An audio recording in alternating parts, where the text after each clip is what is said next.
Hello students, welcome to my YouTube channel. और आज हम डिस्कस करने वाले हैं 10th क्लास साइंस का chapter number 2 that is acid bases and salts के बारे में। अभी आपने केमिकल रिएक्शंस कर ली, इसके साथ ही आपको क्या है कुछ फॉर्मूलेज जो है वो बनाने आगे, तो उसके अकॉर्डिंग हम क्या करेंगे, अब डिस्कस करेंगे एसिड बेसिस एंड सॉल्ट्स को। सो फर्स्ट हमारे पास है, हम क्या करेंगे, इनको डिस्कस करेंगे, एक इंट्रोडक्शन टाइप ही ले लीजिए कि इनका डिफरेंस देखेंगे हम। कई बार पेपर के अंदर डिफरेंस पूछ लिया जाता है एसिड्स और बेसिस के अंदर, ठीक है, या अलग अलग पूछ लिया जाता है कि एसिड्स क्या होते हैं, बेस क्या होते हैं। So first of all acid होते क्या है, अगर जनरली मैं बताऊं आपको तो हिंदी में जिनको तेजाब बोला जाता है। तेजाब यानी कि जिनके अंदर जो कंसंट्रेशन होती है H पॉजिटिव आयंस की वो इंक्रीज हो जाती है, ज़्यादा होती है। यू कैन से कि वो एक्वा सॉल्यूशन के अंदर जाके H पॉजिटिव आयंस जो है वो रिलीज करते हैं। सो एसिड्स क्या होते हैं, पहली बात तो वो सब्सटेंसेस होते हैं जिनका सोर टेस्ट होता है। सोर यानी कि जो खट्टे होते हैं टेस्ट करने में। नींबू जो होता है उसके अंदर जो है वो सिट्रिक एसिड जो है वो पाया जाता है लेमन के अंदर, ठीक है, आप लिख सकते हो। लेमन जो है उसके अंदर एक एसिड पाया जाता है दैट इज सिट्रिक एसिड। जो चीजें खाने में खट्टी होती हैं, टेस्ट में खट्टी होती हैं, उनके अंदर पाए जाते हैं एसिड्स, ठीक है। और फॉर एग्जांपल लेमन के अंदर क्या होता है, नींबू के अंदर सिट्रिक एसिड जो है वो पाया जाता है, ठीक है। उसके अलावा बात करें अगर बेस की, तो बी से बेस है और बी से बिटर। जो टेस्ट में बिटर होते हैं, खारे होते हैं, जैसे करेला, कड़वे होते हैं जो, ठीक है, करेला, ठीक है, नीम के जो पत्ते होते हैं वो, तो उन चीजों के अंदर क्या होते हैं, जो बिटर टेस्ट के होते हैं उनके अंदर पाया जाता है बेस। और ये टच करने पे कैसे होते हैं, सोपी नेचर के होते हैं। सोपी मतलब जैसे साबुन को टच नहीं करते होते हम, साबुन के जैसे ऐसे टच करने पे लगता है हमें। उसके बाद में आगे बात साल्ट्स। देखो एसिड्स हमने कर लिया, बेसिस हमने कर लिया। जब एसिड रिएक्ट करते हैं ना बेस के साथ, हमने केमिकल रिएक्शंस में किया था कि जब एसिड की रिएक्शन होती है बेस के साथ तो जो कंपाउंड बनते हैं उनको बोलते हैं salts. The compounds formed from the reaction of acid and base are known as salts. अब ये सॉल्ट्स मैं आपको जनरली बता देती हूँ कि ये सॉल्ट जैसे लवण या लूण जिसको पंजाबी में बोलते हैं, या नमक जो हम घरों पे यूज करते हैं नॉर्मल, दैट इज NaCl और KCl, ठीक है। साल्ट उनको ही बोला जाता है। सोडियम क्लोराइड जो हम घरों में, जो आप टाटा साल्ट लेके आते हो या कोई सा भी साल्ट लेके आते हो, वो क्या होता है NaCl या KCl। जो साल्ट्स होते हैं नॉर्मली हम घरों में यूज करते हैं, वही साल्ट्स जो है वो यहाँ पे हैं। और ये बनते कैसे, जब एसिड और बेस की रिएक्शन होती है। समुद्र का पानी क्या होता है, खारा होता है ना, तो खारे कौन होते हैं, बेस। तो एसिड कहाँ से आएगा वो भी हम डिस्कस करेंगे, ठीक है।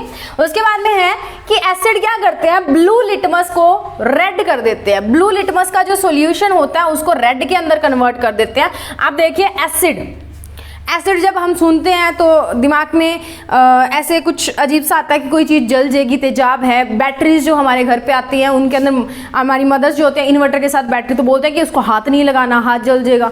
सो वो जल जाता है। सो जलने के बाद स्किन रेड नहीं हो जाती, ठीक है, लाल सी हो जाती है, तो ब्लू लिटमस को रेड कर देता है। याद करने के लिए बता रही हूँ कि ब्लू से रेड के अंदर कन्वर्ट कर देता है लिटमस सॉल्यूशन को।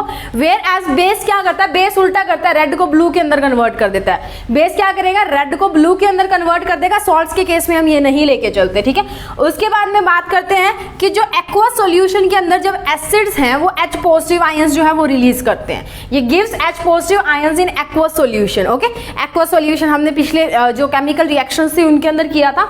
और ये क्या करते हैं, OH नेगेटिव आयन जो है वो एक्वा सॉल्यूशन के अंदर रिलीज कर देते हैं, ओके। सो एक्वा सॉल्यूशन के अंदर ये OH नेगेटिव देते हैं और ये क्या देते हैं, H पॉजिटिव देते हैं। सॉल्ट्स का केस इसमें नहीं होता।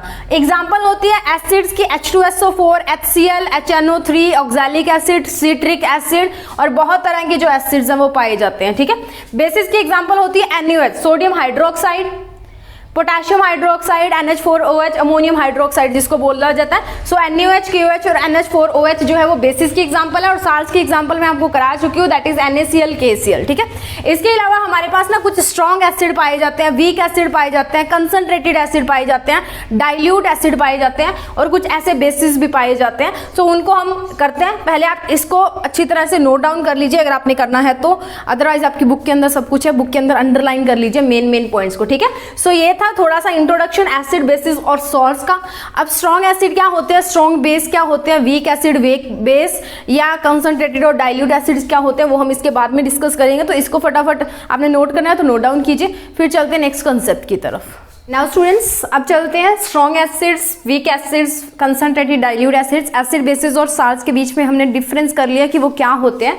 सो एसिड्स के अंदर स्ट्रॉन्ग एसिड्स कौन से होते हैं, वो एसिड्स जिनके अंदर एसिड जो होता है उसकी क्षमता बहुत ज़्यादा होती है, यानी कि जो एसिड का काम होता है ना उसको वो परफेक्टली कर सके, तो वो एसिड्स होते हैं H2SO4, HCl and HNO3, sulphuric acid, hydrochloric acid and nitric acid. Okay, उसके बाद में वीक एसिड्स, तो वीक एसिड्स हमारे पास होते हैं CH3COOH, ऑक्सैलिक एसिड, इसके अलावा लैक्टिक एसिड भी होता है। ओके, नेक्स्ट है कंसंट्रेटेड एसिड। देखो कंसंट्रेटेड एसिड है यानी कि जिस एसिड के अंदर एसिड की कंसंट्रेशन ज्यादा हो, यानी कि जिस सॉल्यूशन के अंदर एसिड की कंसंट्रेशन मतलब अमाउंट, एक पर्टिकुलर सॉल्यूशन जिसमें मोर अमाउंट ऑफ एसिड हो पर लेस अमाउंट ऑफ वाटर हो, is known as concentrated acid.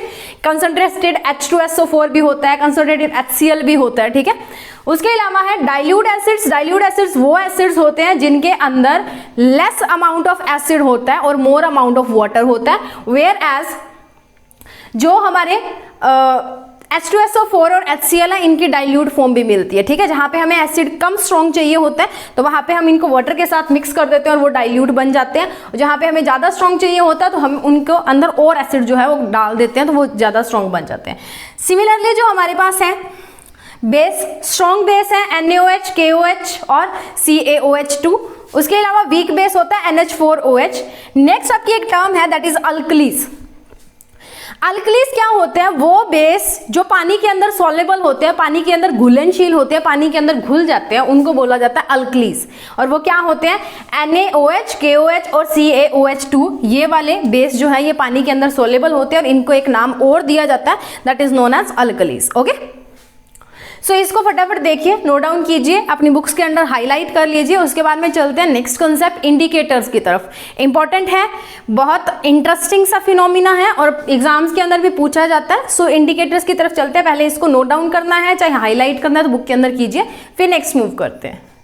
Now students, moving on to next concept that indicators. Okay, indicators क्या होते हैं, जो किसी चीज को इंडिकेट करे। इंडिकेटर्स लगे होते हैं ना बाइक्स के पीछे, कार वगैरह के पीछे, तो वो इंडिकेट करते हैं कि इस साइड उसने मुड़ना है तो इस साइड वाला वो ऑन करते हैं, दूसरी साइड मुड़ना होता है तो दूसरी साइड वाला, अगर आगे पीछे वाले चल रहे होते हैं तो गाड़ी जो है वो रुकी हुई है ताकि पीछे वाले को पता लग जाए कि आगे कुछ है। तो इंडिकेट करना यानी कि इंडिकेटर्स जो होते हैं वो किसी चीज को इंडिकेट करते हैं। मान लो हम जैसे एसिड एंड बेसिस की बात करते हैं तो उस पर्टिकुलर इंडिकेटर को अगर आप एसिड के अंदर मिक्स करते हो या बेस के अंदर मिक्स करते हो तो अलग ही जो अपने कैरेक्टरिस्टिक्स हैं उनको शो करता है। अलग कैरेक्टरिस्टिक्स यानी कि या तो अपना कलर है वो चेंज कर लेता है या जो अपनी स्मेल है उसको चेंज कर लेता है। ओके, तो indicators are the substances which change their colour and smell in different type of substances. Different substances के अंदर या तो वो अपना कलर चेंज कर लेते हैं या अपनी जो स्मेल है उसको चेंज कर लेते हैं, that are known as indicators. और आपको इंडिकेट कर देते हैं कि ये जो है ये वो फलाना सब्सटेंस है, यानी कि एसिड है, बेस है या क्या है, ठीक है। So basically types of indicators हमारे पास क्या है, first one is natural indicators जो नेचुरली हमें मिलते हैं। उसके बाद में सिंथेटिक इंडिकेटर्स यानी कि जो मैन मेड होते हैं या जो केमिकल से बनाए जाते हैं इंडस्ट्रीज वगैरह के अंदर, वो इंडिकेटर्स। और उसके बाद में हमारे पास होते हैं ऑल्फैक्टरी इंडिकेटर्स। इनके अंदर काफ़ी सारी चीज़ें जो है वो आती हैं। इनके अंदर हम जो है वो नेचुरल भी ले सकते हैं या दूसरे जो आर्टिफिशियल होते हैं वो भी ले सकते हैं, बट इनका जो कैरेक्टरिस्टिक्स होता है वो अलग होता है इन दोनों को मिला के, ठीक है।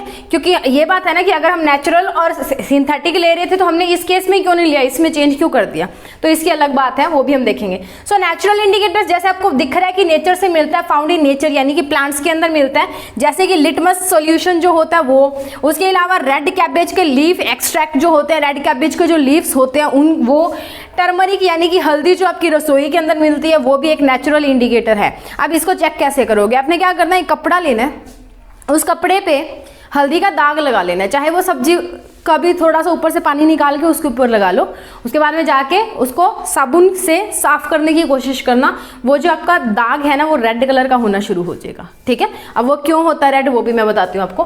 सो टर्मरिक भी आपका नेचुरल इंडिकेटर है। उसके बाद में सिंथेटिक इंडिकेटर्स की बात करते हैं तो केमिकल सब्सटेंसेस होते हैं ये, जैसे कि मिथाइल ऑरेंज और फिनोल पैथिलीन। ओके, मिथाइल ऑरेंज और फिनोल पैथिलीन ये लैब के अंदर यूज किए जाते हैं, जब टाइट्रेशन की जाती है तब यूज करते हैं। उसके बाद में ऑल्फैक्टरी इंडिकेटर्स। ऑल्फैक्टरी इंडिकेटर्स वो सब्सटेंसेस होते हैं जिनका ऑर्डर अलग अलग होता है एसिड और बेस के अंदर, यानी कि वो अपनी स्मेल जो है उसके ऊपर इफेक्ट आता है, इसीलिए ऑल्फैक्टरी इंडिकेटर्स इनको बोला जाता है। इनके अंदर क्या था, कलर के अंदर चेंज हमें देखने को मिलेगा, ठीक है। बट यहां पे क्या होता है, उसका जो स्मेल है, ऑर्डर जो होता है उसके अंदर चेंज जो है वो आपको देखने को मिलेगा।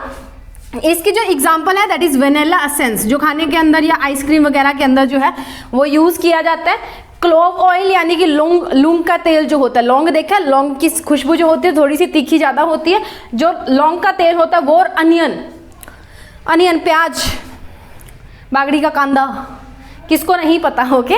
सो उसकी स्मेल भी आपको पता है कैसी होती है। तो ये क्या करते हैं, अलग अलग तरह से अलग अलग सॉल्यूशंस में, एसिडिक और बेसिक में इनको डिप करोगे तो ये अलग अलग तरह से आपको रिजल्ट्स देंगे। कैसे रिजल्ट्स देंगे वो हम डिस्कस करते हैं, उससे पहले इसको आप नोट डाउन करना है तो नोट डाउन कीजिए, इसको एक बार अच्छे से देखिए। Now students, moving on to the nature of indicators की कैसे उनकी स्मेल होती है एसिडिक सॉल्यूशन के अंदर और कैसे उनकी स्मेल या कलर होता है बेसिक सॉल्यूशन के अंदर। सो यहाँ पे हम बात कर रहे हैं इंडिकेटर्स की, स्मेल और colour in acidic solution, smell और colour in basic solution. So first बात करते हैं नेचुरल इंडिकेटर्स की। तो नेचुरल इंडिकेटर लिटमस का जो सॉल्यूशन होता है दैट इज वो रेड हो जाता है। जब एसिडिक की बात करते हैं, एसिडिक में आप ब्लू लिटमस रेड के अंदर कन्वर्ट हो जाता है, मैंने आपको बताया। और बेसिक सॉल्यूशन के अंदर वो रेड से ब्लू के अंदर चेंज हो जाता है, यहाँ से ब्लू टू रेड होता है, यहाँ से रेड टू ब्लू हो जाता है, ओके। उसके बाद में रेड कैबेज लीफ एक्सट्रैक्ट जो है वो एसिडिक सॉल्यूशन में डालने पर रेड हो जाते हैं, ठीक है। वैसे रेड ही थे और रेड ही रहते हैं। इसके अलावा जो है वो ग्रीन हो जाते हैं जब उनको बेसिक सॉल्यूशन में डाला जाता है, यानी कि रेड कैबेज के जो लीव्स हैं उनको बेसिक सॉल्यूशन में डालोगे तो ग्रीन हो जाएंगे और एसिडिक में डालोगे तो रेड के रेड रहते हैं वो। उसके बाद में टर्मरिक है, वो एसिडिक सॉल्यूशन के साथ कोई चेंज नहीं करता बट बेसिक सॉल्यूशन के साथ जाके रेड बना लेता है, यानी कि जो सॉप और वाटर का जो सॉल्यूशन होता है that is basic in nature, और वो जब आप उस हल्दी वाले दाग के ऊपर लगाते हो तो वो रेड के अंदर कन्वर्ट हो जाता है, ओके। नेक्स्ट बात करते हैं सिंथेटिक इंडिकेटर्स। दो इंडिकेटर्स थे सिंथेटिक इंडिकेटर्स हमारे पास, मिथाइल ऑरेंज और phenolphthalein. Methyl orange red colour का हो जाता है एसिडिक सॉल्यूशन में और येलो कलर का हो जाता है बेसिक सॉल्यूशन में। वेयर एज फिनोल पैथिलीन कलरलेस रहता है, कोई कलर उसका जो कलर होता है नॉर्मल कलर वो निकल जाता है एसिडिक सॉल्यूशन के अंदर, कलरलेस हो जाता है, रंगहीन हो जाता है और पिंक कलर देता है बेसिक सॉल्यूशन के अंदर। बहुत ही अच्छा सा पिंक कलर देता है, बहुत खूबसूरत पिंक कलर जो है वो होता है, ठीक है। तो ये बात थी नेचुरल और सिंथेटिक इंडिकेटर्स की। उसके अलावा हमारे पास बचते हैं कौन से इंडिकेटर्स, ऑल्फैक्टरी, ठीक है। सो इसको देखिए, उसके बाद में हम देखते हैं olfactory indicators. So next students, moving on to olfactory indicators. 3 olfactory indicators हैं हमारे पास, onion, clove and vanilla essence. जो ऑनियन होता है वो एसिडिक सॉल्यूशन के अंदर अपनी कैरेक्टरिस्टिक स्मेल है वही देता है, ठीक है। और जो बेस सॉल्यूशन है, कैरेक्टरिस्टिक्स मतलब जो उसकी खुद की स्मेल है, कोई चेंज नहीं आता, और बेसिक सॉल्यूशन के अंदर उसकी जो स्मेल है वो खत्म हो जाती है। आप रेस्टोरेंट्स में जाते हो ना तो एक बॉक्स भरा होता है, उसके अंदर प्याज डाले होते हैं काट काट के। वो क्यों डाले होते हैं, उसका रीज़न इस बार जाओ ना लॉकडाउन खुलने के बाद में फिर पूछ के आना, इसका और उसका काफ़ी लेना देना है, ओके। नाउ क्लोव ऑयल, लौंग का जो तेल होता है वो एसिडिक सॉल्यूशन में अपनी जो स्मेल है उसको रिटेन करके रखता है, बट बेसिक सॉल्यूशन में उसकी स्मेल जो है वो रिड्यूस हो जाती है, लूज होना शुरू हो जाती है, उसकी स्मेल जो है वो हल्की होना शुरू हो जाती है, ठीक है, कम होना। वेनिला एसेंस जो है वो खुद एसिडिक सॉल्यूशन के अंदर as same as clove oil अपनी जो स्मेल है उसको रिटेन करके रखते हैं, वैसी की वैसी रखते हैं, बट बेसिक सॉल्यूशन के अंदर उसकी स्मेल नहीं आती। आप आइसक्रीम खाते हो ना, वेनिला की खुशबू आती है, फूड के अंदर जो डाला जाता है वेनिला एसेंस तो वो खुशबू के लिए डाला जाता है कि अच्छी स्मेल जो है वो आए। सो बेसिक सॉल्यूशन में जब हम डालते हैं तो उस वेनिला एसेंस की जो खुशबू होती है वो खत्म हो जाती है।